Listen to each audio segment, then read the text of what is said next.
Very good evening from India. Cooch Behar Archive welcomes you to its international webinar session on the global heritage movement and Cooch Behar. First of all, we're very sorry, we're extremely sorry. We have a very unfortunate accident with our laptop. That is the reason for our delay. We all welcome you to our international webinar session with the endeavor of showcasing the understanding of modern heritage concepts and application of conservation and preservation methods. Our three-day long webinar, which commences from today, the 18th of June 2021, and shall conclude on the 20th June of the same, has been organized. The term heritage is rather a concept than a singular term with a specific definition. Therefore, all our lectures felicited in the session are interdisciplinary in nature. We also have the reminiscence or heritage talks, which represents the oral tradition of heritage. We are hoping these international webinar sessions together as a platform for common learning and sharing of knowledge. After every lecture, we will have a span of 5 minutes for the question and answer, in which all of our keen audiences can participate. Once again, we wish a cordial welcome to all of you. Today, we have pleasure to have with us Her Highness Maharani Uttara Devi Saiba of Kota, the Princess of Cooch Behar, as our chief guest. Her Highness will present us with an invaluable reminiscence. We have pleasure to have with us respected Dr. Sanghamitra Basu, Ms. Julia Booth, and Mr. Kamal Banerjee as our most honorable speakers. I would request, we have the privilege and honor to request respected Dr. Sanghamitra Basu, a retired professor of Kharagpur IIT, to please inaugurate our session with her kind lecture, Cultural Heritage and Development, Changing Perspective and New Approaches. Dr. Basu, please.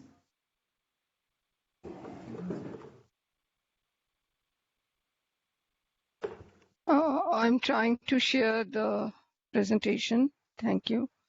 Is it?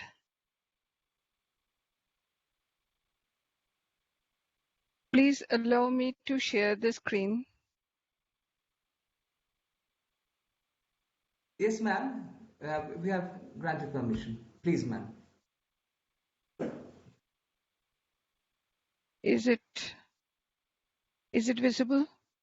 Yes, it is visible, ma'am. Okay. I'm putting it on the full. Yes, everything is visible. Am I audible? Hello. Perfectly, ma'am. So hello, may ma'am, I it's perfect. Hello, may I yes, start? Please. Okay. Thank you very much for inviting me for this wonderful opportunity organized by the Cooch Behar Archive. And I'm really thankful to the organizers. And I'm starting my presentation today. It's on the cultural heritage and development, changing perspectives and the new approaches. Now, what is heritage and how do we care about it? This year we see Joromondian group of temples in all over the world, in Bengal, other places in India. And there are these monuments which once upon a time were used for religious purpose, for example, this one, but they are no longer being used for the original purpose, but they are revered as the monuments for different values and significance, and they are protected. Now, once we talk about the protected, in this particular case, they are protected by Archaeological Survey of India as monuments.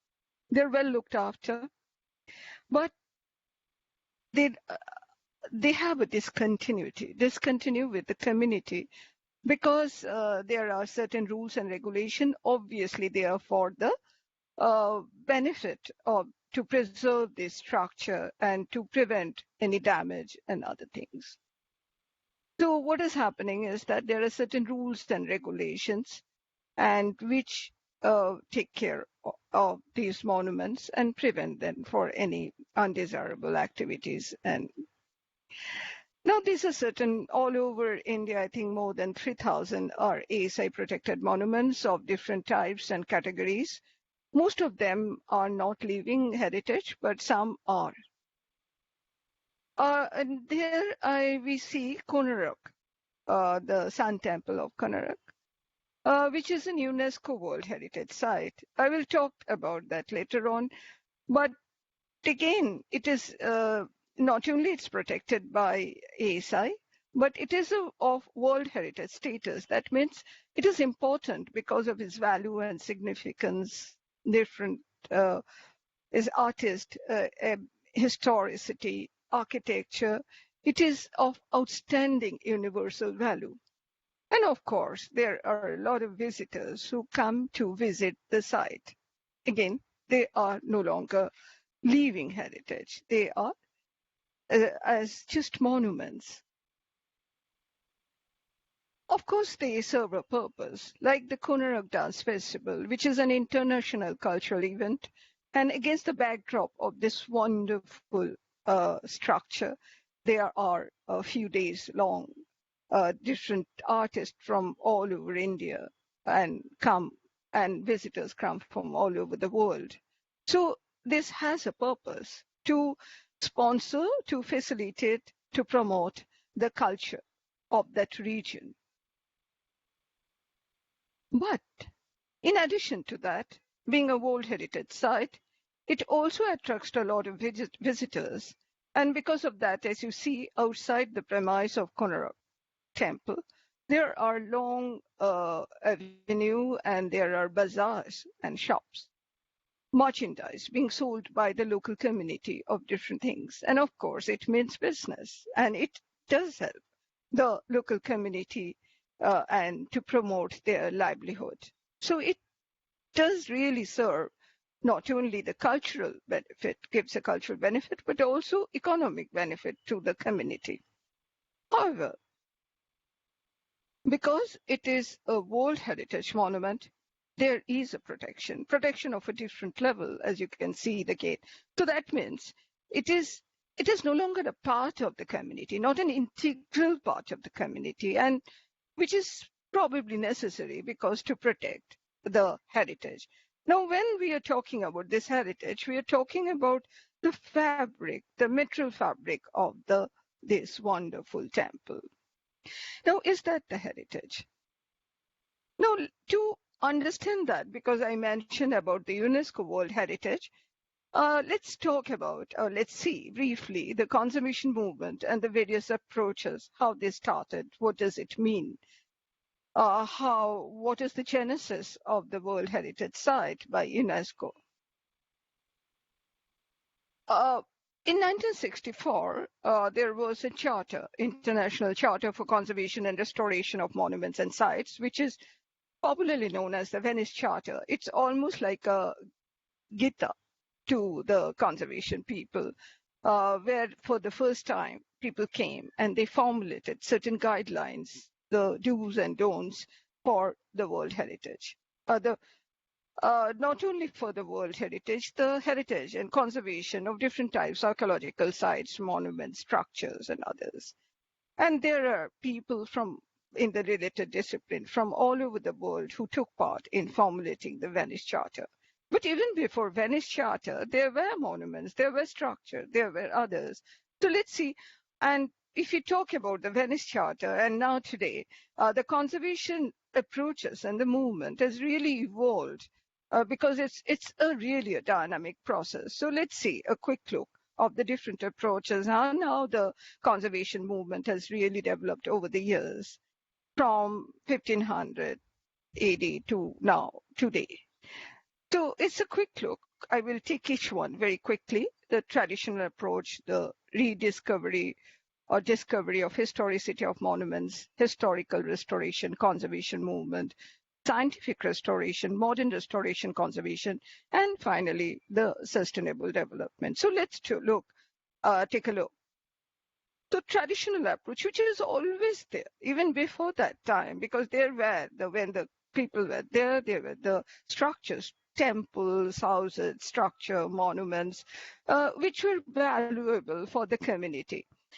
This is, for example, this is Tanjavur. We had so many temples and religious structures, mosques and synagogues all over India. And so the traditional approach all over the world in the various communities were like keeping intact the function of the monument through renovation and renewal, even by improvement. So they were, as and when required, people were, the community was renovating their monuments, adding another to serve certain function. So that's the traditional approach, which is still there. These are for the living heritage. Now, then what happened is that there was a rediscovery, or discovery the historicity of the monuments. What happened is that these historical monuments, they served as an inspiration to relook into the architecture, the monuments, and so that they give inspiration, and that started. And that also inspired the artist. For example, here in this case, the Daniel brothers, who came all over and they painted the historic structures from all over India and recorded them. And so this is, you see, an Indian temple said to be the mosque of Abu ul Nabi in Mathura, probably Mathura. And then that was so that's why it's called rediscovery or discovery of historicity of monuments, when they, through their paintings, the artistic work, they were inspiration for the different disciplines of people. Then came the stylistic or historical restoration. It is said that the Bartlett took, when he renovated Notre Dame de Paris, he was a great protagonist of this approach, where he almost visualized that what would be appropriate addition to this chart. So what we see today is not the original one. So there were later many modifications by him. So this was called a method of inductive analysis and interpretive reconstruction. So there was an interpretation of that. Even, for example, when Marshall from ASI did the Shachi Stup, it was in a very damaged condition. Nobody really knows that where there was an arm lacquer. Marshall thought that, it is the best suited based on something. And so there were some imagination which were ingrained in the restoration. There was a little bit of conjecture which was ingrained into that. So, but the formal conservation movement, what we see today, it really started in UK, as we see, by John Ruskin and William Morris, and where they believed that to put the protection in the place of restoration, to stave off decay by daily care, to resist all tampering with either the fabric or ornament of the building as it stands. So building should be taken care of. The preservation was the main goal, and as it is. So there was no place for any conjecture or beautification or artistic liberty. So if you see Nalanda, it was preserved as it is, to take care that it doesn't deteriorate further. So these Ruskin and William Morris, they were called the fathers of the modern conservation movement through the philosophy that which was there. In addition, in Italy, most of the time we see philological or scientific restoration like this one, but unlike the first movement, first approach, it was a very scientific understanding that what was really there, documentation of that, and based on that, the restoration was done. So emphasis was on the evidence and the methodologies. And this is also very important when the restoration is seen as a scientific basis in terms of material, techniques, design, and others. So even when we see Hampi today in Karnataka, which is again a World Heritage Site, this came out of that, both the modern conservation movement and the Venice Charter. And as we see that how Hampi was, and it is now preserved, not much further addition, but to keep it as it is, but to take care of his health, the fabric and the other things. So this is what gradually, after the Venice Charter, it took more shape by specific articles which gave guidelines all over the world to the various conservation. It's a very multidisciplinary process, and that gives in terms of structure, in terms of material, in terms of what should be done to that. So this is what are the modern restoration or conservation practice. Now, if we, so it is a brief of that, but after the Second World War, it is generally, as you see, the genesis was in Europe. And after the Second World War, there was a reason to redevelop, reconstruct, because it was a war-ravaged region all over Europe. And there was and each of the country, each of the place was taking their own approach within the formal framework. And there was a diversity, there was a variation in that approach. For example, if you see Warsaw in Poland, you see that this is how it was damaged because of the war. And this market square has been now authentically reconstructed. And they are being used, sometimes not for the original purpose like residence, but museums and other. And this is a very important public place or square of the, and this has been declared as a World Heritage Site of outstanding universal value. For what? Because the fabric is reconstructed. So original fabric is not there, but it has been designated or as an outstanding universal value because of the spirit. So you can see it's beyond the material fabric. It is the spirit, the intangible value that is being recognized, and they are being given recognition and value to this, the spirit underlying the process, and not only the material fabric, that whether it was authentic. The period of 70s, after it was more or less taking shape, we see some of the very important landmarks in the conservation movement, like the World Heritage Convention 1972, which was by UNESCO and ICOMOS and IUN. They also participated in the process, ICOMOS for the cultural heritage and IUCN for the natural heritage.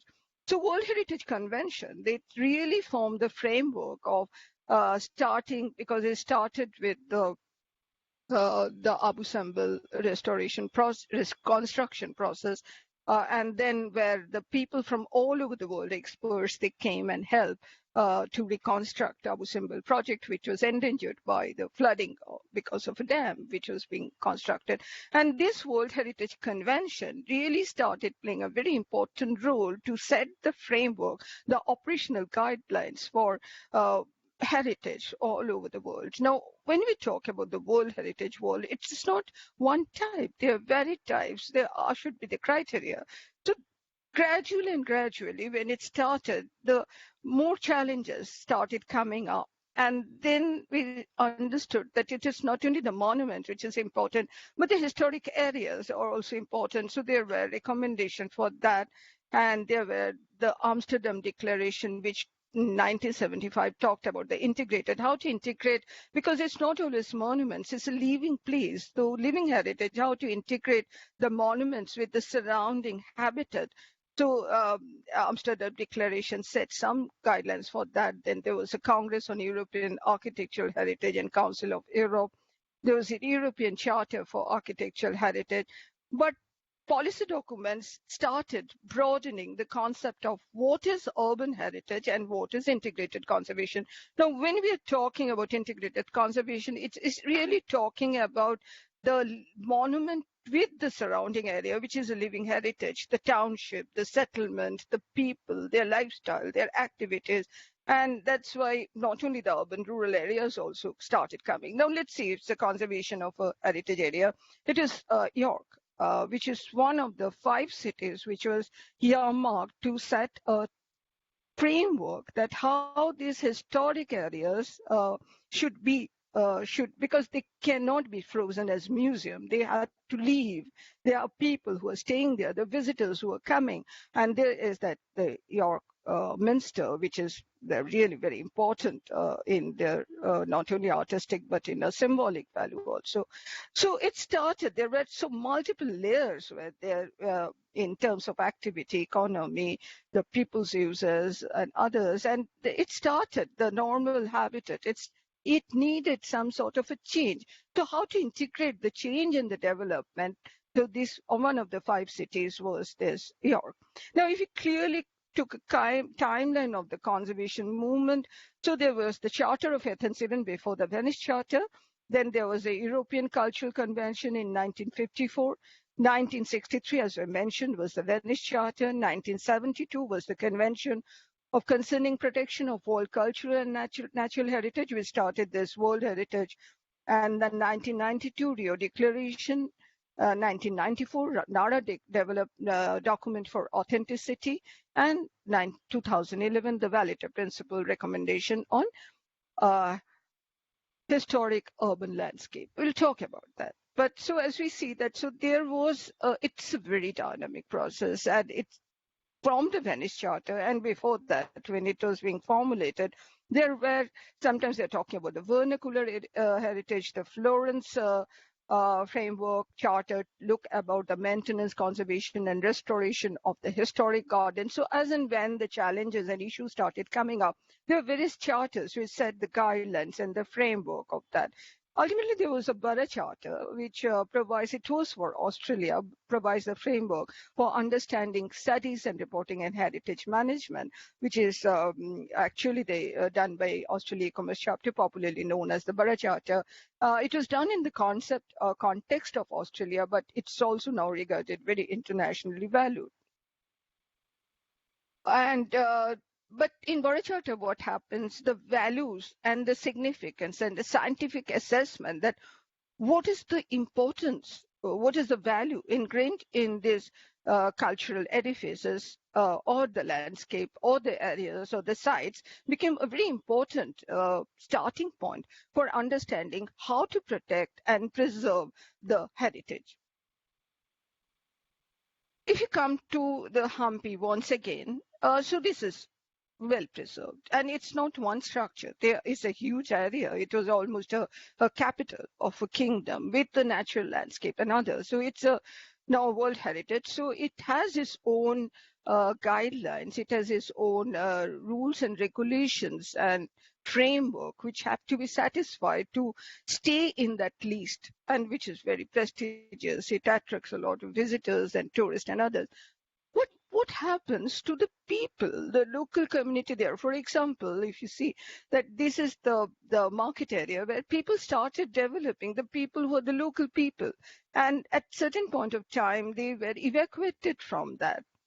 And there was, all over the world, there was a lot of uproar against that. The people who have been for years working for Hampi, this community, the people, they are really the caretakers of an heritage. And we cannot really make this only a frozen and a dead places. These communities, the people play a very important role, as we see that the people, the craftsmen, who also have a very integral link, and they are really the people who should be the party, who should be the stakeholders, because they do care about this, what should be done. So the issues, and I'm just taking this example, but it started coming all over the world, of all over different cultures, because each culture has their own issues and concern, values and significance. So some of the issues which came is that this Eurocentric model of conservation, which started, as we can see, is a very value-based approach, is very expert-centered and westernized instead of a community-centric.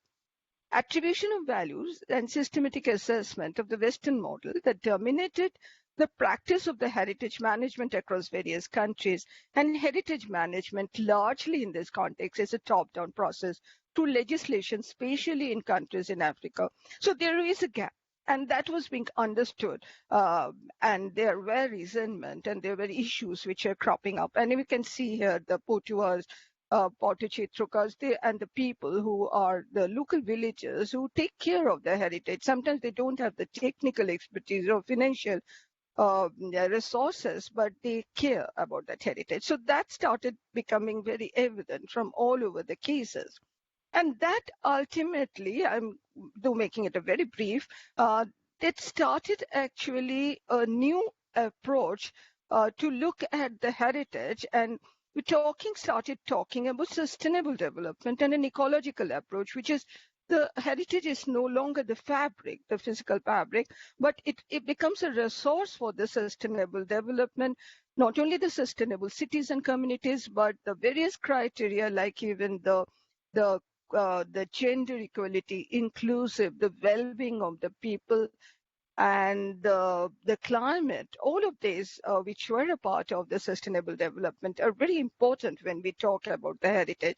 And that really has changed how we look at the heritage. So SDGs or Sustainable Development Goal, these 17 points, are very important point, and these now are now becoming more important when we look as a heritage, not as only as a value-based material, but it is a community-based, resource-based. And so let's see that what it means. And that is the time almost this concept of historic landscape started, which I said HUL, and which defines the urban area understood as a result, because we are not only talking about monuments, just talking about the urban areas or settlements, which are a result of historic clearing of cultural and natural values and attributes, extending beyond the notion of historic center or ensemble to include the broader urban context and its graphical setting. So it takes care of both tangible and intangible, and the varied interpretation, not only the historic, artistic, but also economic, social, ecological, political background, socio-economic and environmental risk are a very important part of the historic urban landscape. And it didn't come. From 2002 to 2011, there were many discussion, debates, and draft recommendation, where finally in 2011, UNESCO recommendation of historic urban landscape became formalized. And now it becomes a blueprint almost to looking at the different types of heritage and the settlements which they have become. So there are a process of HUL, like their mapping of natural, cultural, and human resources. It's more participatory, not a top-down approach, where stakeholder consultation is very important to integrate the urban heritage values, and which becomes a part or a framework for the city development and prioritize action because of that, and appropriate partnership and local management framework. So these are some of the key terms or which really guides the process of here. Now, we see that in this background, which I just quickly gave a glimpse of that, the first World Heritage City or India, which was declared as a World Heritage City, is Ahmedabad, which is the old core of Ahmedabad, which has a lot of heritage structures, and also not the structure, people, their living style, their occupation, their economy, their values, they're very important. And there is a danger that they can become a only tourist-centric development, and they may be driven out, but they are the everyday, the living heritage of the places. So it took years to form that, and hopefully they are working on it, and the process is going on. And hopefully the major framework for the development is historic urban landscape approach, and there are different organizations and how to do. There are challenges, but there is a work going on to evolve that, how that international framework of can be contextualized in case of India, because each and every place has their culture, has their different values. Now, in that context, let's see what is the challenge or issue when we talk about conservation and development. Generally, we think what we started that the conservation will be looked after by ASI or state archaeology or something, which is not living heritage, and development will be taken by the architects, planners, policymakers. So there are the two different things. And this is really not so. HUL really tries to integrate that, because so what is not conservation and development, but conservation-led development is what should be the approach to take care of the multiple layers, not only of the fabric, but the historicity, the different values, how the settlement have been changing, and how it should be given to the future generation. And even the concept of custodian is also being questioned, because you don't know what is future, but we should do as best as we can, and to see, and again, SDGs becomes a very important part of that. Now let's take some of the very, what should I say, controversial things which are happening in India today. Let's say Varanasi. which is, we don't know the genesis of Varanasi. For years it has been there, and they are important for the river, the activities and other things. And yes, there are issues. There are issues of development and others, but it is a very, very specific type, and which has multiple layers, and it's an ideal example of historic urban landscape. However, recently what we have seen that there is a Kashi Vishwanath corridor project which is happening. And this is happening because this is what is the Kashi Vishwanath corridor. So there will be a path leading to that. And this is the perspective that how it should become to facilitate the visitors and the tourists and international tourists. And basically it's a beautification project. And to achieve that beautification process, what has happened is this, what you can see, that vast large-scale demolition of the communities, the people and other.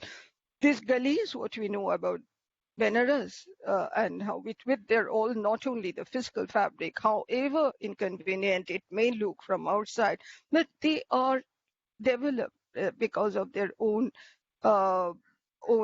economy, own social and other things, and it has been changing. And so this development has been going on, and this demolition, large-scale demolition has been happened to take a path, beautification, a wide path from the river and demolishing the surrounding area, mass-scale demolition. And this is what you can see that. So this is the conservation concept of the master plan, which was done and which is being done and which is underway. And this is the large-scale demolition which has been there.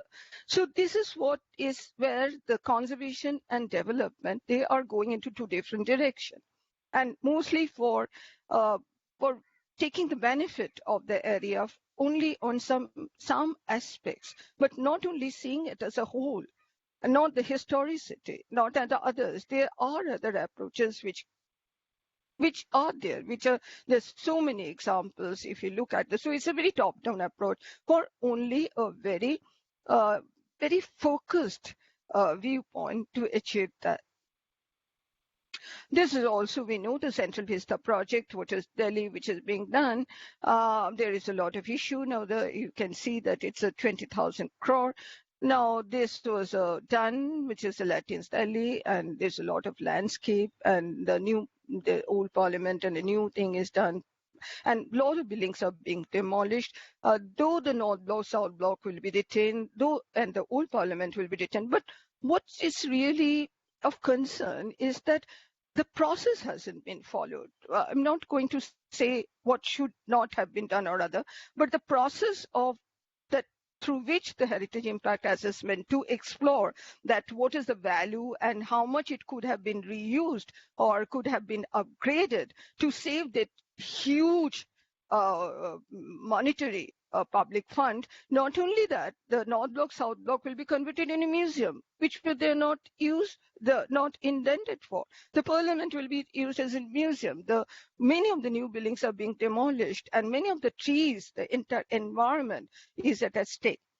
So proper heritage impact assessment hasn't been done. This process of going through the different democracy process involving the people hasn't been done. So what has happened is that this ICOMOS, which is works, the Indian ICOMOS, they had a sort of a public opinion view that this Latins Delhi is not only urban design reviewed all over the world but it is also Janasthal. It is the people's place. The moment we convert that into a totally protected urban area, it no longer will be the people's place. It will become very well guarded secure space. And that is where that process, it didn't follow through that process. This is what is at stake. And this is not a very, very good sign that what direction it is taking. And that is what is the concern all about. And this is where it's the heritage, the logic is that we are keeping some of the physical fabric, but there's a fabric, but could have been upgraded. Has there been any exploration of that? How to see that a lot of money could have been saved, a lot of energy could have been this thing. So that was a possibility. probably that process was totally uh, not done, neglected. So in that example, so what I say that the old practice with this example was monumental and building, and new perspective is integrated landscape. Material heritage protection, it's going to safeguarding the living heritage. Building site and management is now changing the management of dynamism and change. Authority and policy is more going towards the participation and collaboration. Expert and profession is now more going towards a multidisciplinary approach, and conservation is going more towards the regeneration and sustainability. So if you look at the globalization post 1989, so it's the narrative which has become important. This is the Ghetto Square in where the installation has been done to keep the memory of that place, the cultural landscape in the. So intangible heritage is becoming more and more important. It is becoming, so the barrier is getting lost, but at the same time, identity is there. There is a growing commercialization of the heritage, disappearance of the ancient regime of monuments and conservation, and territory of intangible heritage or memory landscape is becoming more and more important. So in that context, if you just look quickly at the Raghunath, some of the examples in India, like this is Raghunathpur in Orissa, which is the place where that Odissi Keluchal Mahapatra's birth place, and there is a Potachitro which intact long time back adopted this village to show that how the community can be integrated into the heritage. They did this beautiful community structures, but again there were some lapses because each and every house is now the artisan's house. They're beautiful, and they have, rather than going into the central place, they sell it is very popular with the visitors. So you can see there is still a discrepancy, and even the Gutipur dance, which is there, they don't perform in the center, which is being designed for them, but do that, and the visitors from all over the world come and enjoy that. So though Raghurajpur is one of the very good examples cited where the community-led development heritage for living heritage, the intangible heritage is being taken care of, but still there is some issues which are still there. We can see the still degradation which is happening. But again, this is one of the emerging perspectives. So if you see that, so when we now see Vishnupur, it's not only that monuments, it's a center of culture, it's the artisan places of different types. We are changing. They have to change. We have to see in that context. If you talk about Narajol, which is an example of an industrial heritage which came, and they said it gave inspiration to Tagore's that Prarthana Griho in Shantiniketan, and which was a very European influence in one of the villages in small place in Midnapur city. So there is now the barrier is we are getting removed. So there is it is no longer place based, no longer edifice based. So there is there is a lot of cross-cultural, cross-site interaction going on, like even in Shantiniketan and others. So in that context, if you see Cooch Behar coming back from the global heritage, yes, there is a modern Mahal temple, and there is a beautiful intangible heritage of during the Rash Mela, the craftsmanship, which is there, and it is being declared as a world, as one of the settlement which is declared as a heritage city. And it has a lot of not only the buildings, but this intangible heritage. But at the same time, it is a lot of water bodies, which is not only, it is very sensitive approach to, sensible approach to preserve them as for the sustainable development, and also for recreational purpose as a green space, to take care of the pollution.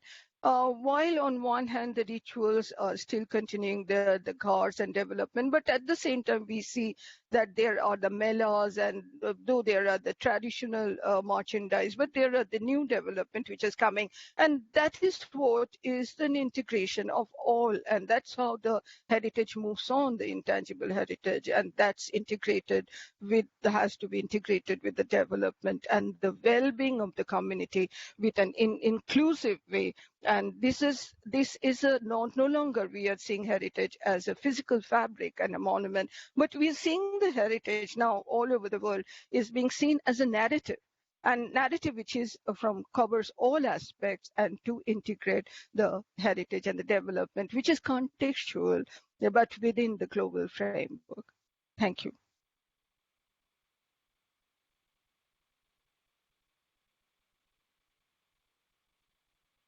We thank respected Dr. Sanghamitra Basu for her invaluable lectures. She has highlighted in true words the changing perspective and new approaches of cultural heritage and development. Also, the renovation of heritage structures after World War, the interaction of heritage with the people has been discussed remarkably. She has discussed the important issues such as conservation versus development. We thank Dr. Sanghamitra Basu. Dr. Sanghamitra Basu, who is the coordinator of National Scientific Committee, Historical Town and Villages, ICOMOS, India.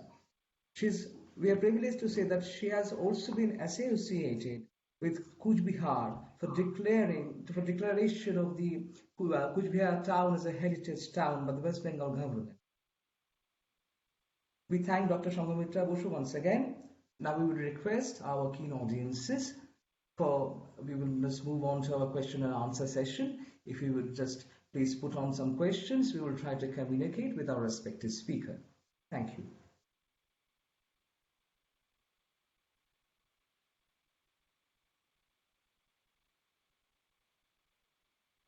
Those who are watching our streaming from Facebook page, we shall also try to communicate the questions they put on as comments in the live box, and we will try to communicate the questions to our speakers also.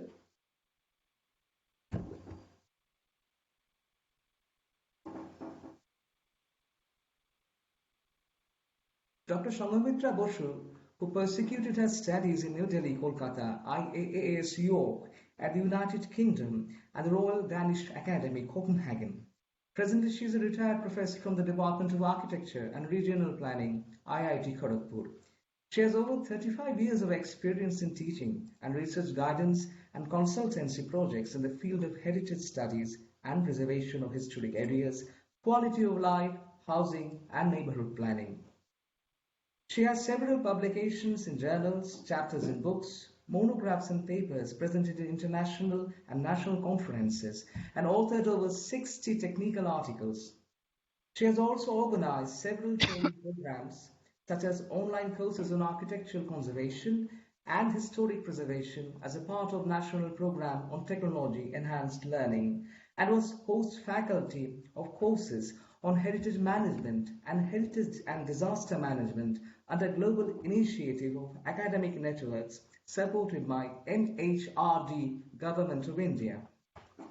During the years 2011 and 2014, she served as a member of the National Monuments Authority, Ministry of Culture, Government of India, and is currently serving as a member of several bodies like INTAC, Architectural Division Advisory Committee, New Delhi, Steering Committee, the Scientific Council, ICOMOS India, Heritage Conservation Committee, Kolkata Municipal Corporation. From time to time, Cooch Behar Archive has also received the rare opportunity to have suggestions regarding heritage from Dr. Sanghamitra Basu, for which we are highly indebted. Do we have any questions from our audiences, please?